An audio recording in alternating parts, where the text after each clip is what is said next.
The following program was provided by an independent producer solely responsible for its content. The opinions expressed do not necessarily represent the views of this station, its staff, board of directors, or underwriters. Hi, and welcome to this week's episode of Lights, Camera, Nashua. I'm Kathy Bailey-Smith, your host, and today we are filming in beautiful downtown Nashua at 30 Temple Street, the new home to the Center for Women and Enterprise, also known as the CWE. The CWE is a nonprofit organization designed to help women build and grow their businesses. So if you have the entrepreneurial spirit or some ideas milling around in your head, this might be a great opportunity for you to get started. Here at the CWE, we'll talk to some of the program directors and also take a peek at some of the programs that they offer. Let's get started. Hi, Hugh and Carmen. Thanks so much for letting us come in today at the Center for Women in Enterprise. Hugh, just to introduce you to the folks at home, Hugh Curley is the Economic Development Specialist with the Small Business Administration. Yes. Correct. And Carmen Diaz-Jacino is, now I'm going to get the title, it's a long title, Senior Director of Program and Service Delivery. Yes, thank you. Thank you for being in our house. Oh, we're so excited to be here. I spoke to you earlier about this, and I talked to Terry about this, but I heard of the group or your organization through another interview that I did, and I thought, wow, we really need to get the word out because I think this is fabulous. So can you tell us a little bit about the mission of the CWE? Definitely. The Center for Women in Enterprise was actually created to present opportunities and to help women that want to obtain, self-sufficiency, present opportunities to success, not just those that want to start a business, but any women that want to grow in their personal life. Wow. And so you've been with the organization for how long? It's going to be 10 years. Wow. Yeah. And how did you get started? Actually, CWE started it in 1995 in Boston by two women that they saw the need of having a center in Boston for just women to come in and start their own businesses and to acquire economic self-sufficiency. With the help of the Small Business Administration, started it. And right now, the Center for Women in Enterprise is in 4 states and actually with 5 centers.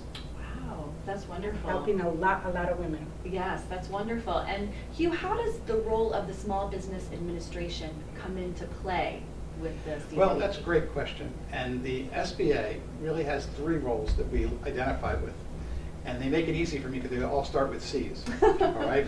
One is that we try and provide capital access for small businesses. That's where we started. That was our main hub where we've always had that activity, either as a direct lender or as a guarantor.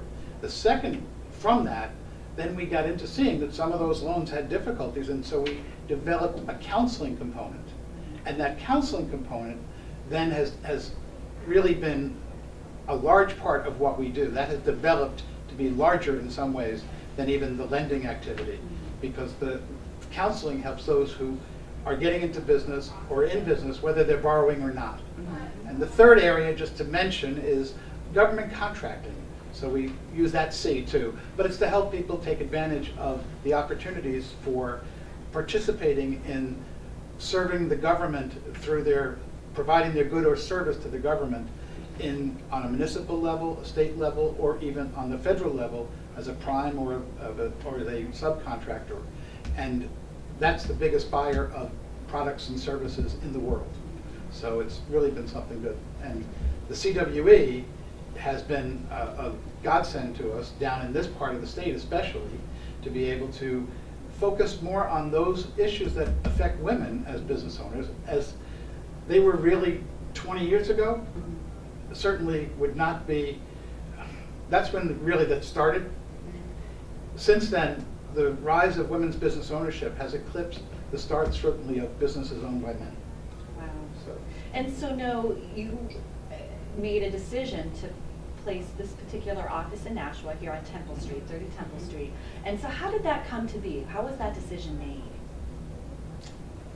Actually, the decision starts with a request for proposal from the SBA. Organizations are more than welcome to apply. And they will take a decision from there. The Center for Women and Enterprise was very, very happy to see when the bid came up and to apply for it, because it's an opportunity of growth, but also an opportunity to serve other women. We have been, we did a few, I will say, the conferences and things in New Hampshire, and we were very excited when it came up. And when we received the notice that we were going to be in New Hampshire, we were, oh my God, this is very exciting. It was very good. But it's all about a decision that starts definitely at the SBA. Mm-hmm. And I think one of the components for us that made Nashua a very good site in our mind was that we have centers with SCORE, and we have 6 offices of SCORE around the state. And they're up in Manchester, Keene, Laconia, North Conway, Portsmouth, and those areas all have service that's provided. This area was a little bit light on that. Through the Small Business Development Center, only was able to have 1 person in the area, certainly not a facility like this. And what's been great about this is that the CWE has worked with both of those partners as well, so that the facility is available and they will join together. So it's been a focus to try and get greater services to this area of the state, which has the greatest population center. Right. So that's really, I think, one of the things that we find Nashua to be very helpful with as a site. And so SCORE, for the folks at home who may not know what that means. Great, thank you. SCORE it's actually started with a great acronym, the Service Corps of Retired Executives. All right, they no longer are all retired, but they really like the acronym.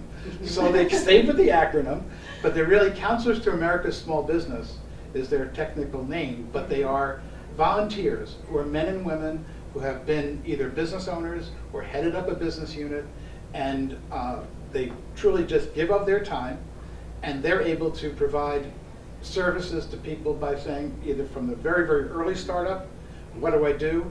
How do I hire an employee? To those who have, may be looking at a family transition of a business. And they can help with the purchase and sale agreements and understanding what the elements are of that. And the advantage of SCORE is you can really get a broad range of expertise. You might have a chapter with 30, 40, 50 volunteers. So they might be, someone is in HR, someone was in finance, someone was in production, someone was in supply chain. And all that expertise you can draw on. But as volunteers, they're also going to be south for a few months in the winter, I hope, or they're going to be on vacation a little bit more, and they're going to be able to do 1 or 2 days a week. Here with the CWE, we've got a constant staff of professionals who are able to take that ball and carry it with the person the rest of the way. Right. And so, because it is the Center for Women in Enterprise, why women? How did that come to be? Okay, that's a great question. As I said, before, still the Center for Women and Enterprise, we are still very women focused. However, when we were created in 1995, it was more looking to have women in one place where they can feel more comfortable, because they were not at the time. It was more like a mix and all that stuff. And sometimes when we are in a large group of people and they're male, women can get a little bit intimidated. Sure. And that was one of the reasons why our 2 founders actually decided to start it in Boston. However, things have changed a little bit. And even though we are totally women focused, we serve men. And you can find a couple of very brave men in our classes. But they know that, we are the women first, the Center for Women. And another thing, we have to always remember, we will never discriminate. I mean, if a male wants to receive our services, we are always very welcoming, and we will serve anyone that comes through our doors. And so when we talk about services, and I first came in and met with Terry, who we'll be talking with in a little while, I was astounded at, I didn't realize quite how much you would provide. And I was like, wow, this is amazing. People need to learn that this is a resource for them. So if they've got ideas whirling around in their head and don't know where to begin, you're here to really help them get started. Definitely. Or if they're in business and they want to take something to the next level. I think it's someone to be a sounding board, Right. but also to have some low-cost classes that are available by grouping people together, where you can get professional advice from someone in the field, and not necessarily limit to your maybe small universe of friends and family, which will always want to maybe say yes, so they don't want to offend you. And there should be a no to Yes. say, yellow light for caution. You blink and saying, okay, be careful with this. Yeah. And there might be other agendas that come in. I mean, I always remember if my sister didn't do the dishes in 6th grade, so it comes back in when we have conversations. No, but that's true. We definitely here try to be the sounding board for women that want to start a business, or for those that actually they are already in business and what they would like to do is to scale up, growth, create jobs, which is what we would like. We are here to do all that. We help women and men, but just to get their ideas and help them to see if it's a feasible idea. That way, before you go and spend time, money, and effort doing something, you will know, well, you know what, if I really do this, it will be effective tomorrow, it will be successful. Definitely, we have a big array of classes and services. As Hugh said, we go from having, a class where you can actually utilize it as a focus group, and seeing if it works and getting some feedback from your peers, to also have the one-on-one with our program director here, Terry, and from there to, be referred to talk to the experts. Right. I love that idea. As you just said, the focus group. I wouldn't have thought of that. Oh, yes. Now I saw that with one of the competitions, Yes. effectively become a focus group. Yeah. And I'd like to change one thing that Terry said, that Carmen said. Men don't need to be too brave to be here. All right, I've been in several classes, and there are men here, and Yes. and it's nothing that's intimidating to a man to be here. Right. So I think that it is both for women and men. Yes. Right. Oh, that's And fabulous. definitely is a very welcoming establishment. We are very welcoming. Our classes are very, very well thought of. When we ask the clients, what do you need? We want to bring the classes and the trainings that the clients need. Right. And the experts that come and teach our classes are fabulous. And so just to give us an idea of the different types of classes, today there's a web design class and the importance of web design and how that impacts your business. What other types of classes are offered in your different offices? Yes, we do. We can even start with just helping you to decide if is entrepreneurship right for you. Right. Steps to start a business, legal considerations. We also have panels of finances. That way you can see which one is the way that you want to go. With the SBA in there, we have that panel, and we bring lenders. We also bring someone that can talk a little bit about venture capitals or angels, and also, something that is very chic right now, which is crowdfunding and all that. We have business planning classes. We also have a class that, for me, is my favorite, which is visioning. We help you to see what's your vision. What do you want to be in X amount of years? And that class is for those folks that don't have a business, but also for those that are in business. What do you see yourself in 5 years? Do you really looking to grow? We have business planning. We have workshops in a lot of different areas. One program that we have, and we're looking to expand that here in New Hampshire, is our community classroom, which is a program that was designed for CWE to go to all the communities, especially those that have some challenges, and bring our classes to them. Oh, I like that. And so you could go out into the community and bring the class directly to them. the local To community. the local communities. Wow. Yes. We also bring the SBA resources. We bring certifications classes. That way the business owners learn what type of certifications are good for them or are available to them. In a personal level, we bring presentation skills, resume writing, just because all that is part of you building your portfolio as a business owner. Leadership, team building, anything that is needed for you to actually be successful in the business world.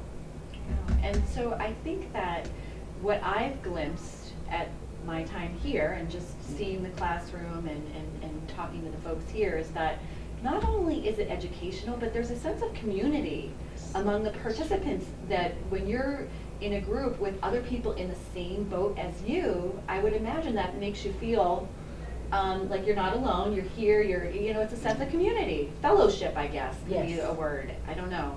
I think there's a creative magic, I'll call it, for lack of a better word.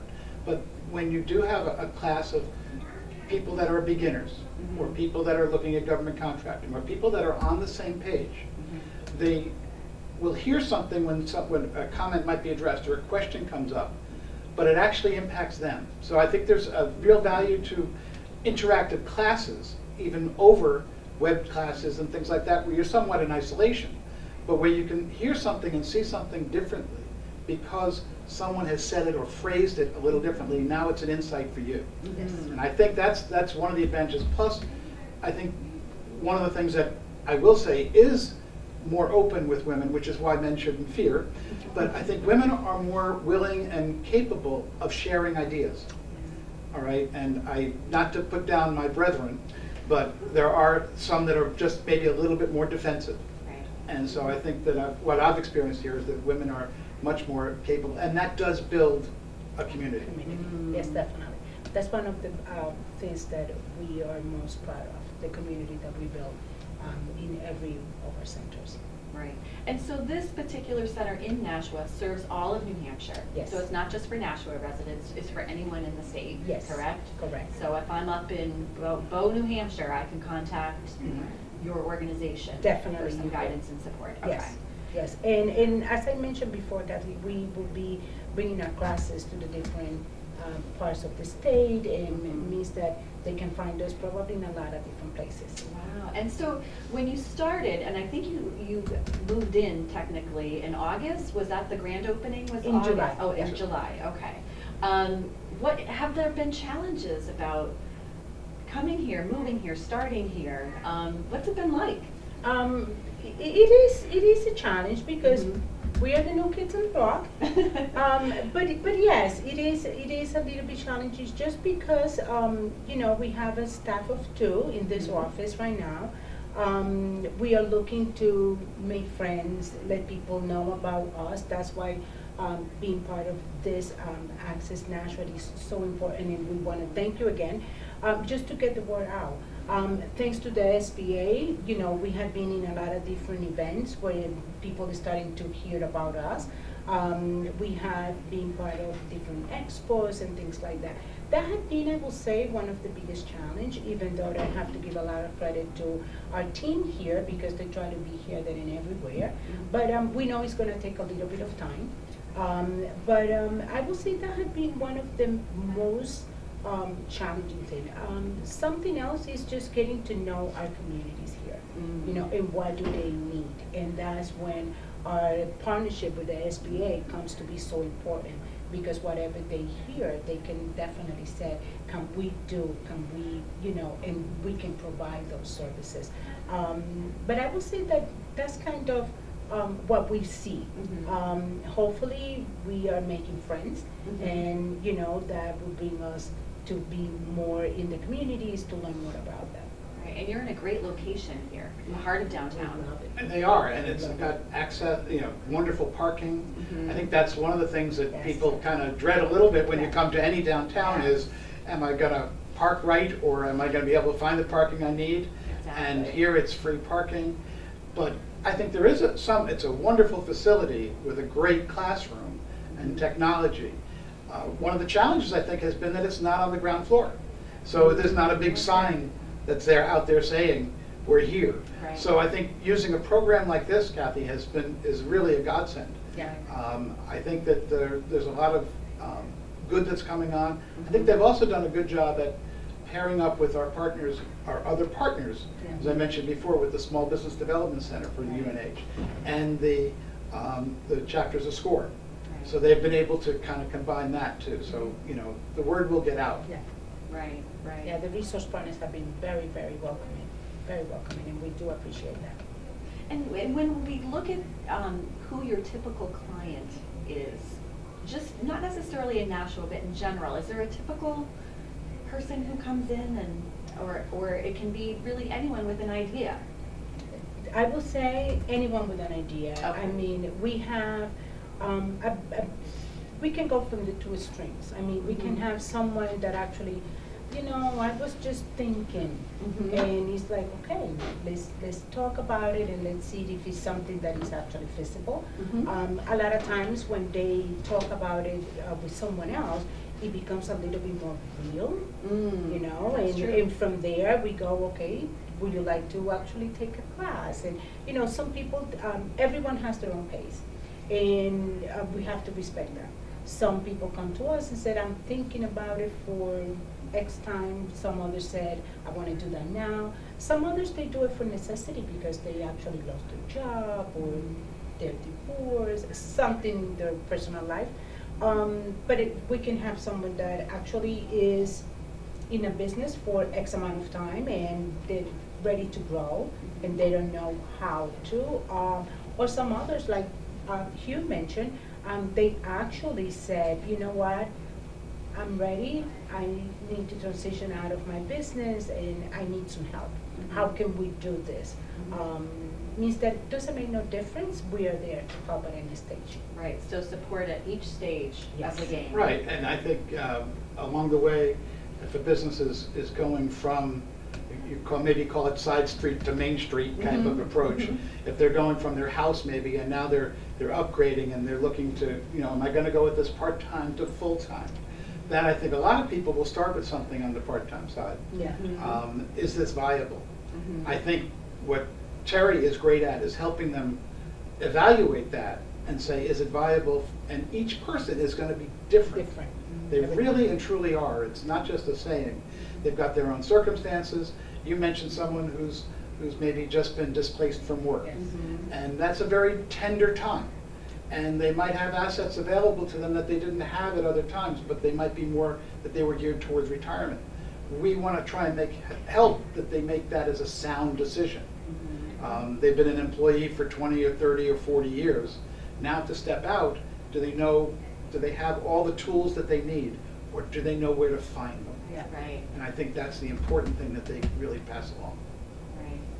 And I really love the personal aspect of really putting sort of like a face or a story to what you folks do. So I'm sure you have at least one story that you could share with us of a success story, so to speak, of someone who kind of started something and really did something with their vision or idea.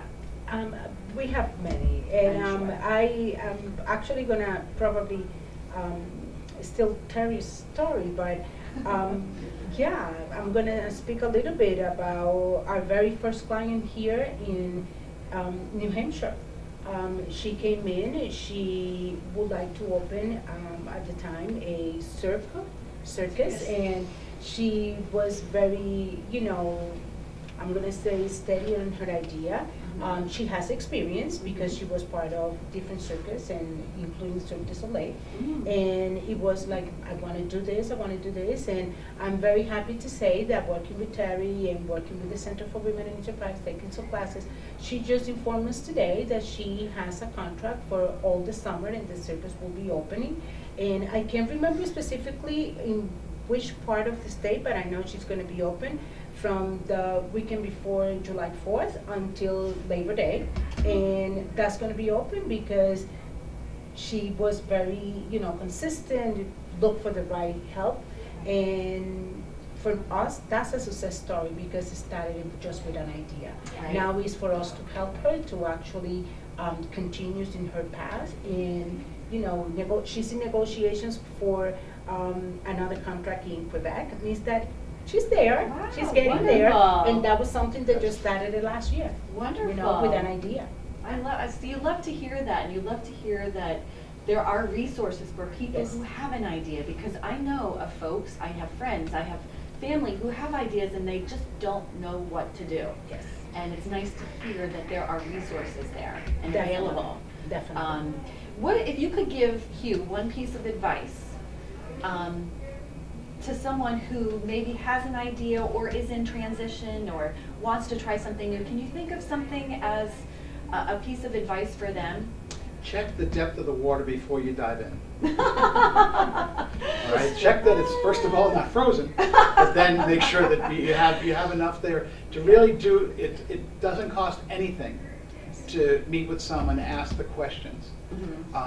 There are people in all forms of transition that they're going through, and you know, SBA has a number of resources available.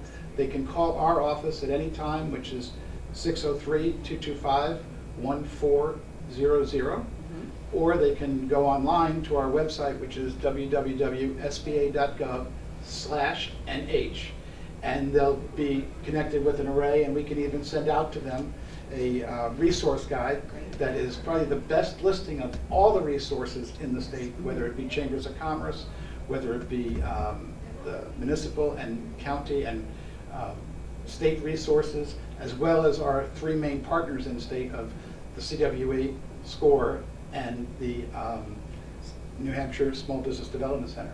And I'll just point out that we have on our front cover this year, we have a woman-owned business who transitioned from being, she's still an attorney, but went from an attorney to winemaker in state, of Amy LaBelle over in Amherst, who's got a wonderful facility there, and SBA was able to help and participate in some of the financing for that. So I just think, you know, they're not always just a small business, they kind of grow. And I think that's, and it's not just someone who's just deciding to go from a craft to something bigger, it's someone who is a professional and decided to go in a different direction on their own. That's another success story, right? Right, there you go. I love that. I love hearing those stories. And how about you, Carmen?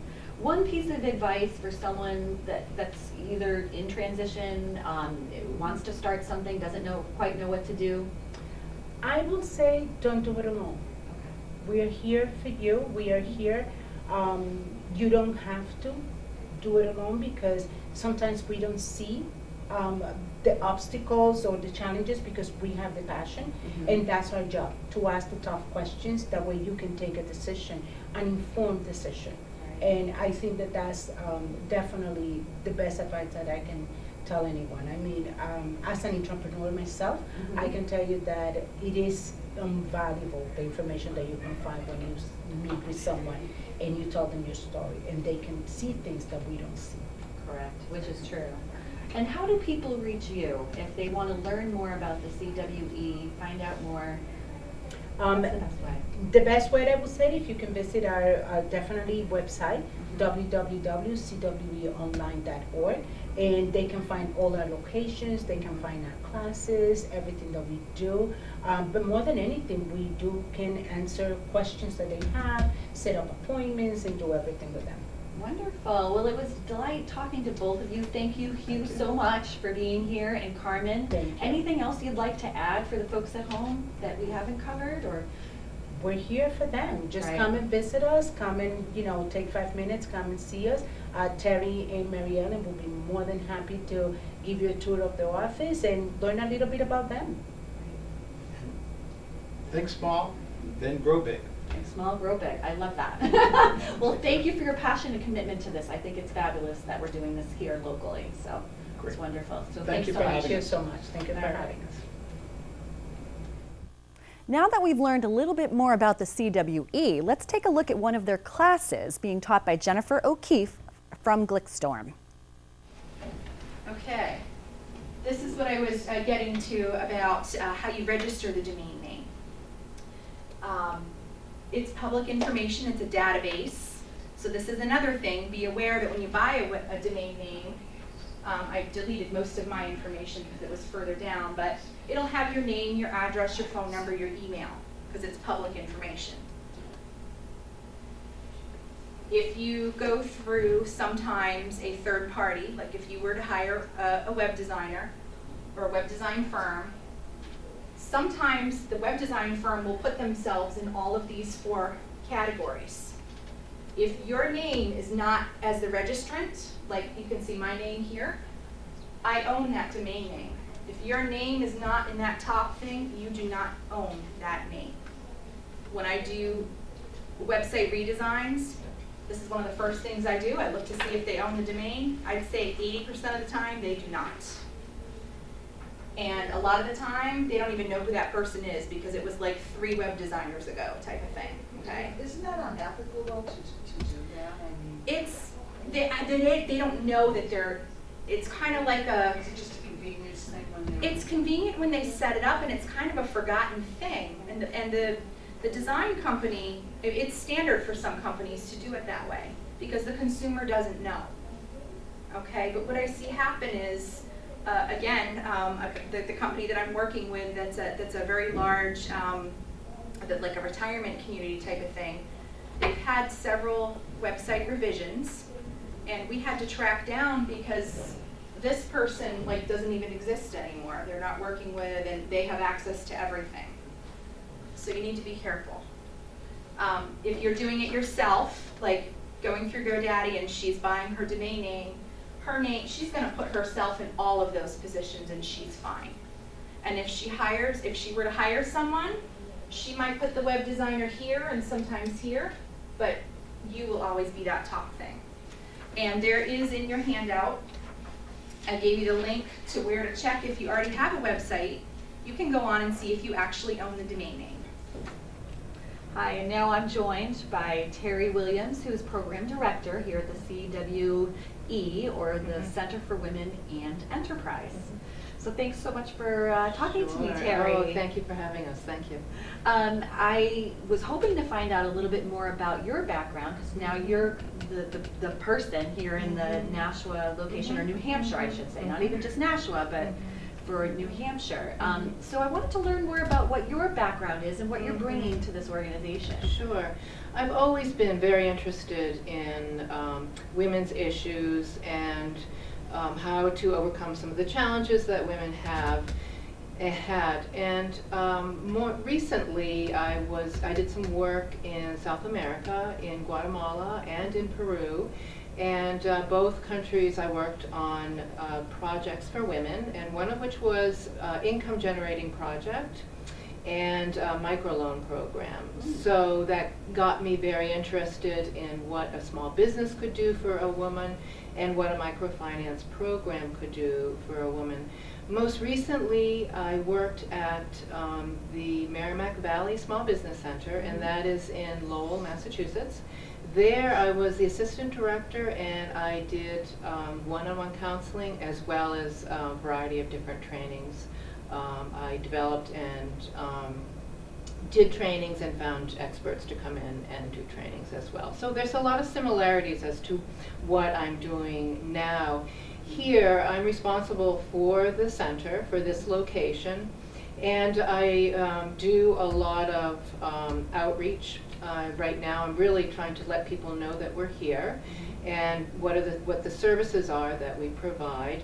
And I have a program assistant that helps me out, but we find people to do the trainings. We find experts from the outside to come in and do our trainings. And I will also meet with clients one-on-one. So there is a charge for some of the trainings, for most of the trainings. Some are free, but the one-on-one counseling is free. There's no charge for that at all. So someone could take advantage as much as they wanted of the one-on-one consulting. And that's with you, is that yes, right? Okay. But we also have outside, we have a mentorship program, which we're in the process of growing.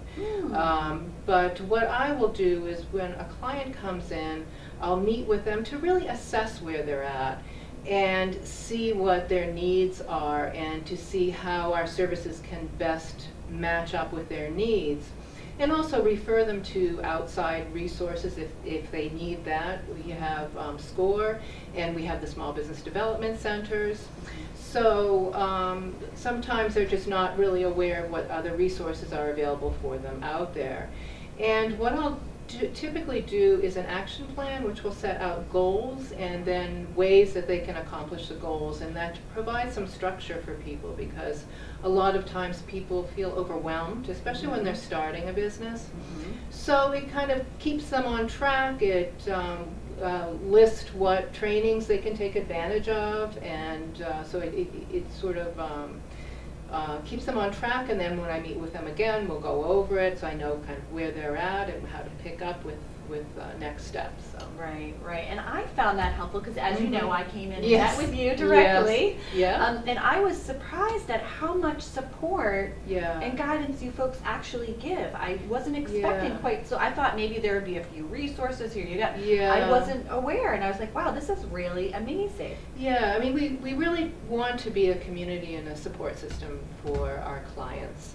And we want people to feel comfortable even just to contact us. It doesn't matter if someone has an idea, just an idea for a business, or someone needs to do a business plan because they need to get funding, or they want to improve their marketing for their business. For whatever reason, I think people really need to feel free to contact us and just come in and sit down, and we can get to know each other, see what it is that they need, and just go from there. We have a lot of training programs. We average three different training programs per week, and some of them are very long. Some of them go up to 10 weeks. Others are 4 weeks or 6 weeks, and then we also have a lot of 2-hour seminars. So. Like today was the website, yes. And in general, we have 2 tracks. One track is for startup businesses, people that want to start a business or in the process of starting a business, and we have another track that's for established businesses. So that gives people a chance, the one for established businesses gives people a chance to sort of step back and see where they're at and really look at their business and establish new goals and see what they need to improve and what other sort of trainings and seminars they could take advantage of. But I think people get really busy in their business, and it takes up a lot of time and a lot of effort, as you know. So it gives a chance to sort of step back, and I think our classes are also very useful in networking because it gives a chance for an exchange of ideas, because adult students they have a lot of experience to draw from and a lot of knowledge, and we really encourage that sharing of that in the classrooms. And the classrooms are very hands-on. They're activities that people would do in the classroom. So, and we know that either early in the morning or late in the evening, where you've had a busy day, you might be feeling a little tired.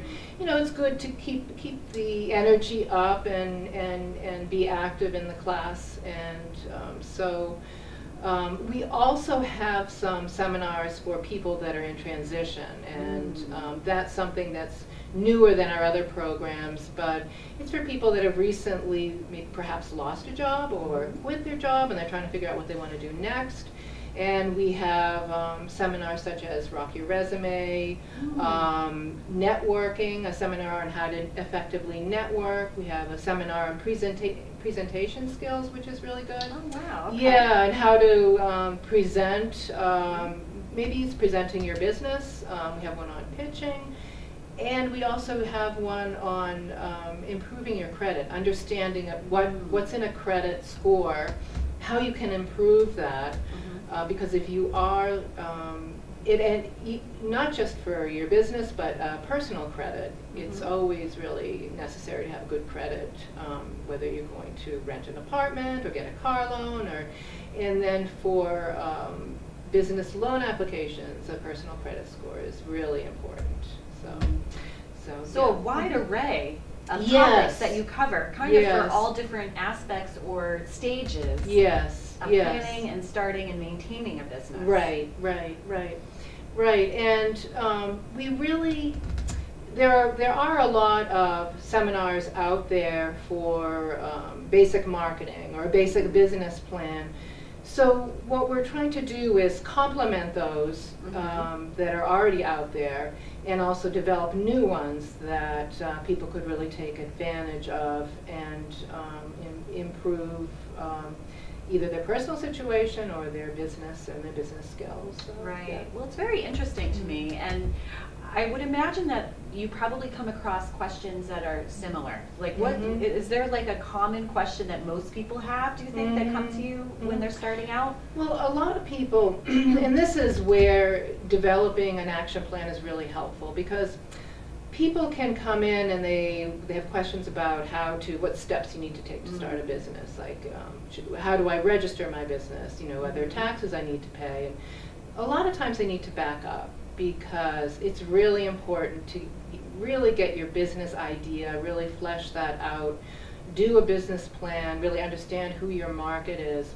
before you actually take the steps. So we really make sure that you've covered all that. And for example, we have a seminar on legal considerations. That's really, really important, because there are really wide implications if you get caught and you don't quite understand your lease, or maybe you didn't realize that it would have been a good idea to incorporate, or so there's a lot to learn, and I think some people feel overwhelmed, but that's just a part of it. And that's also why we're here, is to be a resource for you, to ask questions, to come in and just talk over where you're at this point. We'll also work with people on business plans. We'll work closely with people on developing their business plans. And sometimes it's good to have an extra set of eyes and another perspective, to have somebody give you feedback on what you're doing. So, yeah. And I would imagine too that, like, I know for me, I'm an idea, and probably a lot of entrepreneurs, I'm an idea person. So the details kind of escape me, and I don't like getting caught in the details. And I would imagine that some of the people that you work with are also visionaries, and they have vision. But when it comes down to implementation, they get tripped up maybe by the details also. Exactly. Entrepreneurs have a lot of energy. They're very creative. And sometimes you do need that. For example, a lot of times they're ready to start their business, but they haven't really thought through the bookkeeping, and which is so important, or they don't realize the extent to which they should set something up. So then they start their business, and it sort of trips them up, because they're not keeping track of certain things, and then they have to pay an accountant more money to help them. So we really help them with that, and really figuring out what it is that they need, and we do a lot with the financials and bookkeeping. We have a 4-week QuickBooks class, which is very hands-on. Very hands-on, and that's something that's really important. So a lot of times, especially when someone is very creative and very energetic and really excited about what you're doing, because that's another part of it. Sometimes it's good to just sort of slow down and just sort of figure out where you're at and what you still need to do, and that's why we're here. And so you serve as that. A little bit of like, okay, here, let's talk about this. Because I'm kind of that type of person. I can totally relate to that. Go, passion, go, you know what I mean? But I need that sounding board sometimes. Right. Yeah, and a non-critical sounding board. And because sometimes when you talk to friends or you talk to your family, they can be very supportive, but sometimes you need somebody who's just a little more removed and that has a different perspective. That can be very helpful, and we are a sounding board. It is a way to get you to think about things that maybe you haven't thought about. It's not to say you can't do something, but it's a way to think about other perspectives, think about other options. When you have a business and when you start a business, it's something that's very personal to you. I mean, it's almost a part of you. So, sometimes it's hard to step back, but it's very important.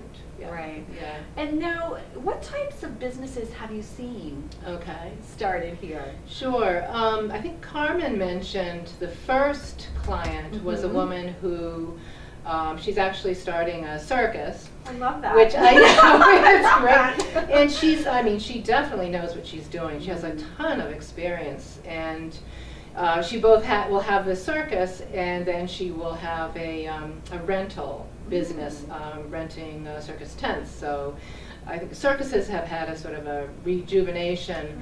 And she's fitting in, she knows where to fit in. There's a lot of circus schools and a lot of people but she has a lot of practical experience, and that's really where she's going to sort of situate herself. And but it's exciting. She's starting. She'll be having a circus going in during the summer at Weirs Beach, and she has a lot of. She's an aerial artist, so she's a ton of experience, which is great. It's exciting. Was she juggling when she came in? but I could definitely see her being an aerial artist. She's a striking person. But we have the businesses run the gamut. We have somebody who has a business protecting data, and somebody who has a high-end skin cream line. She's just getting that off the ground, and she's developing a contract with Nordstrom's, which is really, which is I mean, really exciting. Yeah. And so we have somebody who wants to start a cleaners, so an eco-friendly cleaning company. So it's a lot of different things. Wonderful. So it's not one particular profession. You see a variety of professions. Yeah, and people that want to do consulting. I mean, that's people have reached a certain point in their career, in their life, where they have a lot of experience and they want to go out on their own, and so they need to know how to do that because it's not always obvious. So it's a wide variety, which makes my job very interesting. Oh, I'm sure it does. I'm sure it really does. Yeah, it must be fun to come to work every day. Yeah, and it's great working with people that are passionate about what they're doing and excited about what they're doing. It's very rewarding work, so I really like it. So. No, you mentioned that you did some work in Guatemala?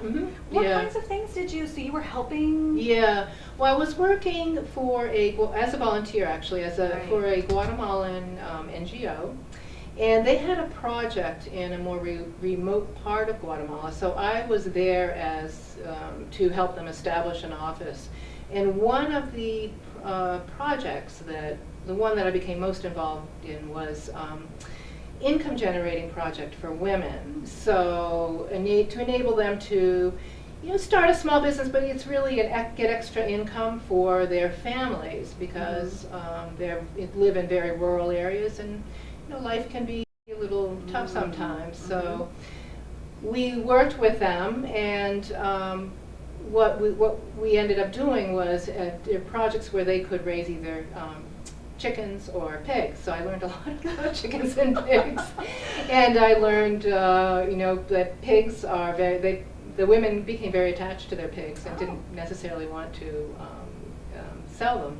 And I also learned that chickens are it's very easy for them to get sick. But it was very interesting. It was a really good opportunity for me to see how these women, I was really proud of them, how they really took the ball and ran with it. And they were really proud of what they did. And having these opportunities, you can see how women grow and how they can build their confidence, and they were really eager to learn. It was a great project for them. Well, I was interested in that because it really, even though we're talking Guatemala, we're talking Nashua, but it's women. Right. It's women, and that's the foundation. And so when we look at the organization, so it's the Center for Women in Enterprise, and I understand that some men do come take classes, and so it is open, but there is a big push for women entrepreneurship. Right. And really helping them be self-sufficient or whatever, correct? Right. Yes, and New Hampshire it's very entrepreneurial. Like, there are a lot of entrepreneurs, but the women entrepreneurs, I've heard that's 25% of small businesses.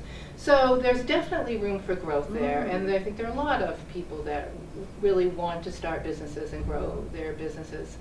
And yes, there is a lot of overlap, and I think the support that we were able to give the women in Guatemala, they really took advantage of that. Just as here, I think women are really taking advantage of our resources, and sometimes after a class, the women they'll stick around another 20 minutes, a half an hour, just talking among themselves and supporting each other or giving each other advice, or maybe they know somebody that would help them, and so it's been great. Yeah.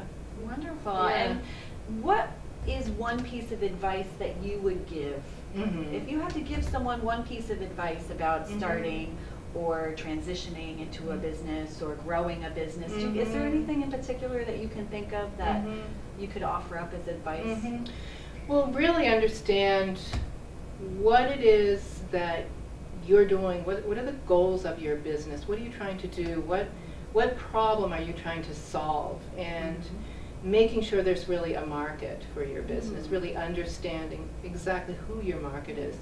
And I mean, overall, it's just talking to a lot of people. There are a lot of resources, just getting other people's advice, getting their feedback, their reactions to what you want to do. And also, I think Hugh mentioned this, is starting small, and which can be hard. If it's something you're really excited about, you know, you might have an idea, but you might need to just start a little bit smaller. It's can be difficult to get a loan, not impossible, but it can be difficult. So the more you can rely on your own money, the better. So, Right. Oh, that's yeah. good advice. Yeah. That is really good Okay. advice. So how can people learn more about you, the center? What's the best way to reach you to find out more? Really, it's to go on our website, which is www.cweonline.org, or you can just Google Center for Women and Enterprise. And within the website, there's a whole section on New Hampshire.